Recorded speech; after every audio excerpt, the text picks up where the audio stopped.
यो बोलबम मेला भन्नासाथ शिवजी आराध्य देव भगवान पशुपतिनाथको अंश शिवजीको कुरा आउँछ। तिनै तहका सरकारहरूले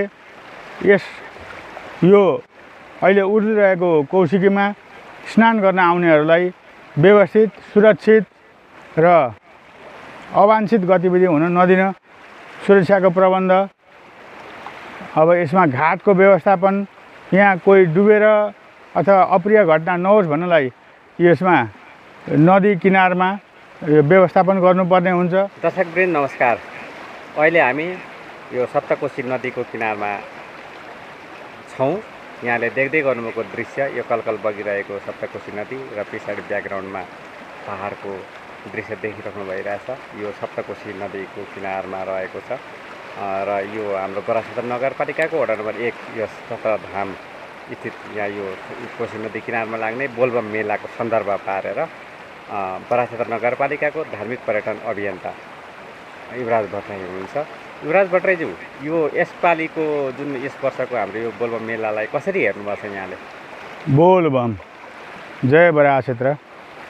मैले यस धरतीमा लाग्ने पावन मेलाहरूमध्येको यो बोलबम मेलालाई अत्यन्त श्रद्धा निष्ठापूर्वक हाम्रा सनातनीहरूले मान्ने मेलाको रूपमा लिएको छु र यो परम्परादेखि एक त विश्वभरि नै शिवलिङ्ग पाइन्छ, त्यसमध्ये पनि यो श्रावण महिना विशेष गरी शिवलिङ्गमा जल चढाएर धेरै ठुलो पुण्य आर्जन हुन्छ भन्ने हाम्रो शास्त्रको कथन पनि छ र हाम्रो यस पवित्र कौशिकी नदी जो सत्ययुगको प्रतीक बराह क्षेत्रधाम, त्यसै गरी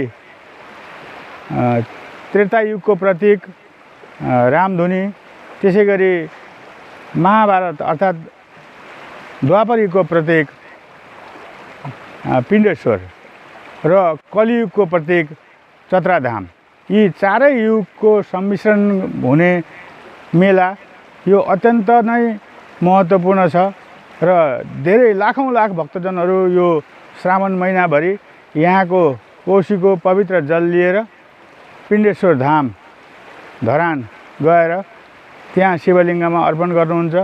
यत्रतत्र छरिएका अरू अन्य शिवलिङ्गहरूमा गएर शिव मन्दिरमा गएर उहाँहरूले यो पवित्र जल अर्पण गर्नुहुन्छ र पुण्य कमाउनुहुन्छ। यो सदियौँदेखि चलिआएको परम्परा हो र यसपालि पनि यस क्षेत्रमा लाखौँ भक्तजनहरू श्रद्धालुहरू आउनुहुनेछ। यहाँहरू सबैलाई आउन र यस मेलामा सहभागी हुन म हार्दिक निमन्त्रणा पनि गर्दछु। यो धेरै ठुलो अवसर हो। म यसलाई अझै पनि कसै गरी भव्यता दिन सकिन्छ जस्तो लाग्छ यहाँलाई? तिनै तहका सरकारहरूले यो अहिले उर्लिरहेको कौशिकीमा स्नान गर्न आउनेहरूलाई व्यवस्थित, सुरक्षित र अवांछित गतिविधि हुन नदिन सुरक्षाको प्रबन्ध, अब यसमा घाटको व्यवस्थापन, यहाँ कोही डुबेर अथवा अप्रिय घटना नहोस् भन्नलाई यसमा नदी किनारमा व्यवस्थापन गर्नुपर्ने हुन्छ।